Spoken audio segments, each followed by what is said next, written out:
ओम नमः शिवाय। जय श्री कृष्णा। आप सभी का सनातन धर्मसार चैनल पर बहुत बहुत स्वागत है। शरद पूर्णिमा के अगले दिन से कार्तिक मास प्रारंभ होता है। कार्तिक महीने में ही दिवाली और छठ जैसे महापर्व को मनाया जाता है। कार्तिक माह में ही कार्तिक स्नान और तुलसी विवाह जैसे शुभ कार्य और पूजा व्रत भी आते हैं। इस प्रकार से कार्तिक मास बहुत ही महत्वपूर्ण होता है। कार्तिक मास में किए जाने वाले स्नान दान का भी कार्तिक महीने में बहुत महत्व है। इस माह में तुलसी माँ की पूजा भी विशेष रूप से की जाती है और कार्तिक माह में ही तुलसी विवाह भी किया जाता है। मित्रों, आज की वीडियो बहुत ही महत्वपूर्ण होने वाली है क्योंकि आज की वीडियो में हम कार्तिक स्नान और तुलसी पूजा से जुड़े कुछ विशेष नियमों के बारे में जानेंगे और साथ में कुछ प्रश्नों के उत्तर भी इस वीडियो के माध्यम से जानेंगे। जैसे तुलसी माँ की कितनी परिक्रमाएं करनी चाहिए, रविवार को तुलसी में जल चढ़ाना चाहिए या नहीं, तुलसी माँ को कार्तिक माह में सिंदूर चढ़ाना चाहिए या नहीं, पहले किसे अर्घ देना चाहिए, सूर्यदेव को या तुलसी माँ को। कार्तिक माह में दीपदान का विशेष महत्व है, तो ऐसे में दीपदान कब और कहाँ करनी चाहिए। कार्तिक स्नान कब तक पूर्ण कर लेना चाहिए। कार्तिक स्नान की अवधि इस पूरे माह में कब से लेकर कब तक होने वाली है। यदि महिलाएं पीरियड में हो तो कार्तिक स्नान कैसे कर सकती हैं। इस प्रकार से कार्तिक स्नान और तुलसी पूजन से जुड़े यह कुछ विशेष प्रश्न हैं जिनका उत्तर प्राय सभी को चाहिए होता है। तो चलिए देर किस बात की, वीडियो को शुरू करते हैं और जानते हैं इन सभी सवालों के जवाब। मित्रों, इस वर्ष कार्तिक महीने की शुरुआत 18 अक्टूबर से हो रही है, जो कि 15 नवंबर को समाप्त होगी। कार्तिक महीने में जगत के पालनहार भगवान विष्णु और माता लक्ष्मी की पूजा विशेष रूप से की जाती है। इस माह में करवा चौथ, धनतेरस, दिवाली, देवउठनी एकादशी, तुलसी विवाह, डाला छठ जैसे कई बड़े और महत्वपूर्ण पर्व भी मनाए जाते हैं।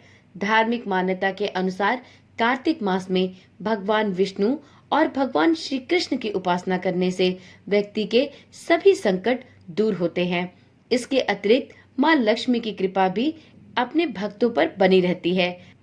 ऐसी मान्यता है कि कार्तिक माह में माता लक्ष्मी पृथ्वी पर विचरण करती हैं और उनकी पूजा अर्चना करने, दीप दान करने वाले सभी भक्तों पर अपनी विशेष कृपा बनाए रखती हैं।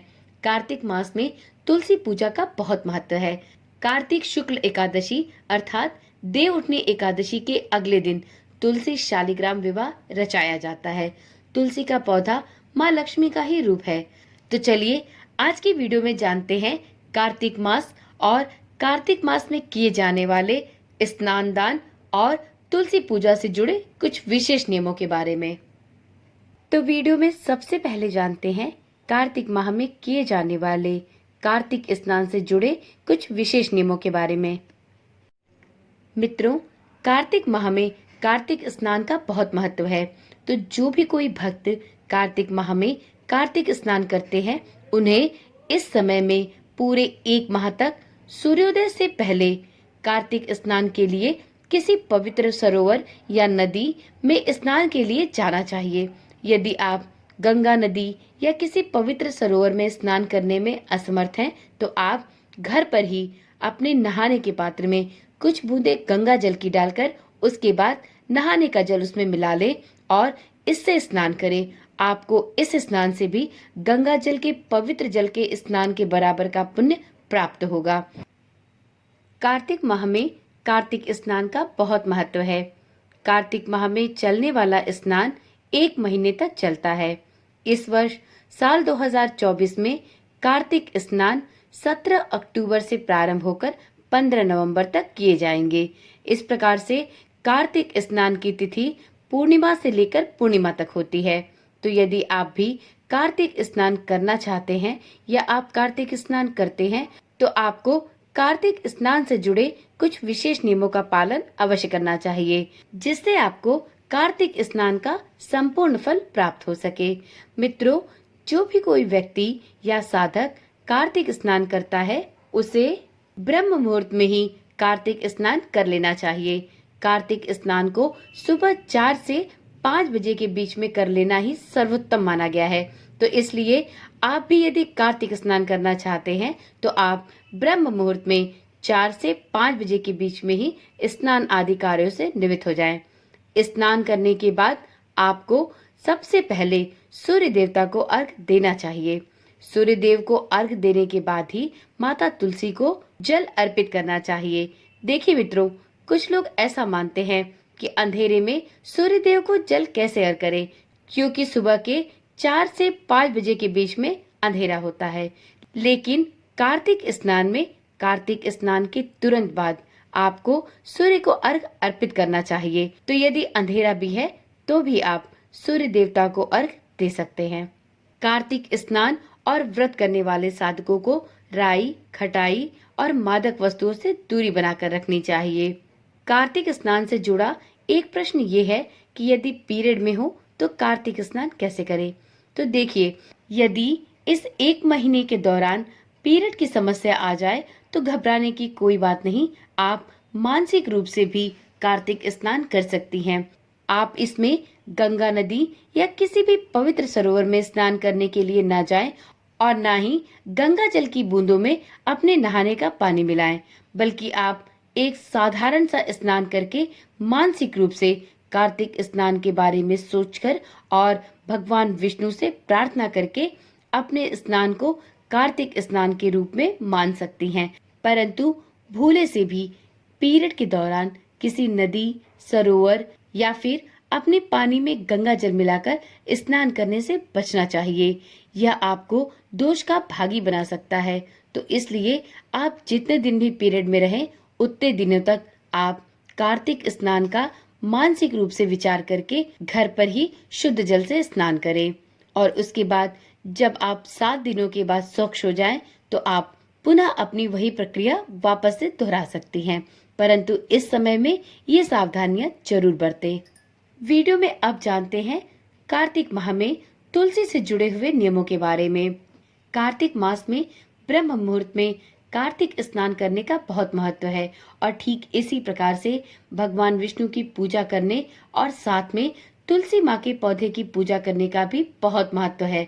ऐसी मान्यता है कि कार्तिक माह में पूरे 1 माह तक तुलसी माता की पूजा पूरे विधि विधान से करनी चाहिए, क्योंकि तुलसी माता माता लक्ष्मी का ही रूप है। और यदि आप कार्तिक माह में पूर्ण विधि विधान के साथ तुलसी माँ की पूजा करती हैं, उन्हें दीपदान करती हैं और उनके निमित्त जल अर्पित करती हैं, तो आपको सभी प्रकार के सुख, समृद्धि और सौभाग्य की प्राप्ति होना सुनिश्चित होता है। तो अब जान लेते हैं कार्तिक माह में तुलसी पूजा से जुड़े कुछ विशेष नियमों के बारे में। तो देखिए, सबसे पहले तो ये जान ले कि तुलसी माँ की पूजा प्रत्येक दिन की जा सकती है, परंतु रविवार और एकादशी के दिन माता तुलसी को जल अर्पित नहीं करना चाहिए। कुछ जगहों पर कार्तिक माह में रविवार और एकादशी के दिन भी तुलसी माँ को जल अर्पित किया जाता है, परंतु हमारे यहाँ रविवार और एकादशी के दिन तुलसी माँ को जल अर्पित कभी नहीं किया जाता। तो आप देख ले, आपके क्षेत्र में और आपके घर परिवार में जैसे नियम और परंपराएं हैं उसी के अनुसार कार्य करें। यदि आपके घर भी रविवार और एकादशी के दिन तुलसी जी में जल अर्पित करना वर्जित माना जाता है, तो आप भी रविवार और एकादशी का दिन कार्तिक माह में भी छोड़कर अन्य दिनों में तुलसी माँ की पूजा पूरे विधि विधान के साथ करें। कार्तिक माह में प्रत्येक सुबह में और शाम को तुलसी माँ के पौधे के नीचे दीपदान अवश्य करें। आप सुबह में नहाने के बाद सूर्य देवता को अर्घ दें और उसके बाद माता तुलसी को भी जल अर्पित करें। इसके बाद माता तुलसी के पौधे के नीचे एक दीपक अवश्य जलाएं और इसी प्रकार से कार्तिक माह में पूरे 1 माह तक प्रतिदिन शाम को तुलसी के पौधे के पास एक घी का दीपक अवश्य जलाएं। एक विशेष बात का भी ध्यान रखें। देखिए, बहुत लोग इस कार्तिक माह में तुलसी माता को सिंदूर नहीं चढ़ाते और ऐसा इसलिए किया जाता है कि कार्तिक माह में कुंवारी तुलसी माता की पूजा की जाती है। तो ऐसे में तुलसी माता को सिंदूर अर्पित नहीं किया जाता, क्योंकि कार्तिक माह में तुलसी विवाह किया जाता है। तो जिस दिन तुलसी विवाह होता है उसके बाद से तुलसी माता को सिंदूर अर्पित किया जाता है। परंतु उससे पहले संपूर्ण कार्तिक मास में तुलसी माता को कुंवारी मानकर उन्हें सिंदूर अर्पित नहीं किया जाता। तो अब आप देख ले, आपकी तरफ जिस तरह से परंपराओं का निर्वहन किया जाता है, आप उसी के अनुरूप तुलसी माता की पूजा कर सकते हैं। वैसे आप चाहें तो संपूर्ण कार्तिक मास तक, जब तक तुलसी विवाह का उत्सव ना हो, उससे पहले तक तुलसी माता को सिंदूर या कुमकुम चढ़ाने के स्थान पर हल्दी अर्पित कर सकती हैं, क्योंकि पीला रंग श्री हरि विष्णु को अति प्रिय है। कार्तिक माह में इस नियम का भी ध्यान रखें कि पहले जल सूर्य देव को अर्पित किया जाता है, इसके बाद तुलसी माँ को जल चढ़ाया जाता है। तो यदि आप भी कार्तिक स्नान करते हैं तो आप स्नान के बाद सबसे पहले सूर्य देव को अर्घ दें, इसके पश्चात माता तुलसी को जल अर्पित करें। अब जानते हैं कि कार्तिक माह में तुलसी की परिक्रमा कितनी बार करनी चाहिए। तो मित्रों, तुलसी की परिक्रमा का भी कार्तिक माह में अलग ही महत्व है। वैसे तो आपको नियमित ही तुलसी की परिक्रमा करनी चाहिए, परंतु यदि आप रोज नहीं कर पाती तो कार्तिक मास में नियमित रूप से तुलसी के पौधे की परिक्रमा 3 बार या 5 बार अवश्य करें।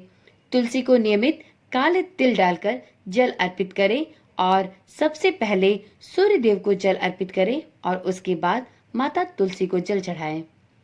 कार्तिक माह में तुलसी माता को नए वस्त्र और सुहाग का सामान भी अर्पित करना चाहिए। तुलसी माता को सदैव हरी चूड़ियां और हरी चुनरी ही अर्पित करनी चाहिए, क्योंकि तुलसी जी बुध ग्रह का प्रतिनिधित्व करती हैं।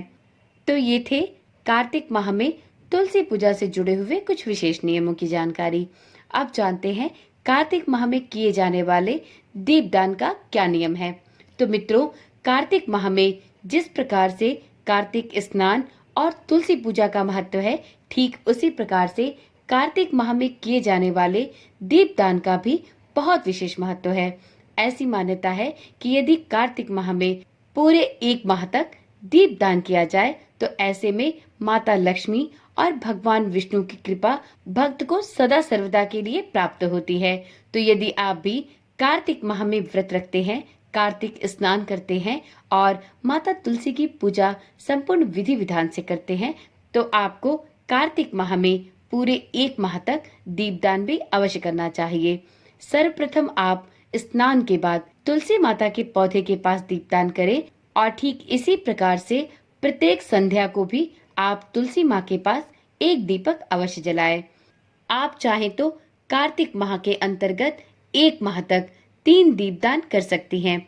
आपको यह दीपक 3 जगहों पर जलाने होंगे, एक आंवले के पेड़ के नीचे, एक पीपल के पेड़ के नीचे और एक माता तुलसी के पेड़ के पास। तो इस प्रकार से आप संपूर्ण कार्तिक मास में 3 तरह के दीपदान अवश्य करें। और यदि आपके घर के आसपास पीपल या आंवले का वृक्ष उपलब्ध ना हो तो कोई बात नहीं, आप अपने घर में तुलसी माता के पौधे के पास प्रत्येक दिन शाम को संध्या के समय एक दीपदान अवश्य करें। देखिए मित्रों, कार्तिक माह में पूरे 1 माह तक दीपदान करने का विशेष महत्व होता है। आपको इस दीपदान के विशेष लाभ भी प्राप्त होते हैं। कार्तिक मास में मिट्टी के दीपक में घी या तिल के तेल को डालकर कार्तिक पूर्णिमा तक दीप प्रज्वलित अवश्य करना चाहिए। कार्तिक मास में दीपदान करने के कुछ विशेष नियम हैं। आप इस माह में दीपदान किसी नदी, चौराहे, मंदिर, पीपल के वृक्ष के नीचे, आंवले के वृक्ष के नीचे, किसी दुर्गम स्थान में कर सकते हैं। भगवान विष्णु को ध्यान में रखकर किसी भी स्थान पर दीप जलाना ही दीपदान कहलाता है। आप चाहें तो दीपदान के लिए मिट्टी के दिए का प्रयोग कर सकते हैं या आप चाहें तो आटे के दिए से भी दीपदान कर सकते हैं। देखिए मित्रों, कुछ लोग कार्तिक माह में दीपदान तो करते हैं, परंतु उन्हें दीपदान के नियमों का पता नहीं होता। तो आप यदि कार्तिक माह में दीपदान करते हैं तो दीपदान की विधि और इसके नियमों की जानकारी भी रखें। किसी भी पवित्र स्थान पर दीपदान करने के लिए सबसे पहले तन और मन से पवित्र होना बहुत जरूरी है।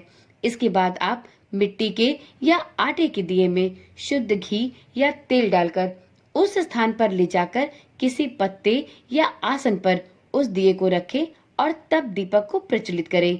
यदि आप इस दीपदान को किसी नदी में कर रहे हैं तो इसे पत्ते से बने दोनों पर रखकर प्रवाहित करें, और यदि आप किसी मंदिर, चौराहे या किसी वृक्ष के नीचे कर रहे हैं तो आप इसके नीचे थोड़े से चावल रखकर दिए को आसन जरूर प्रदान करें।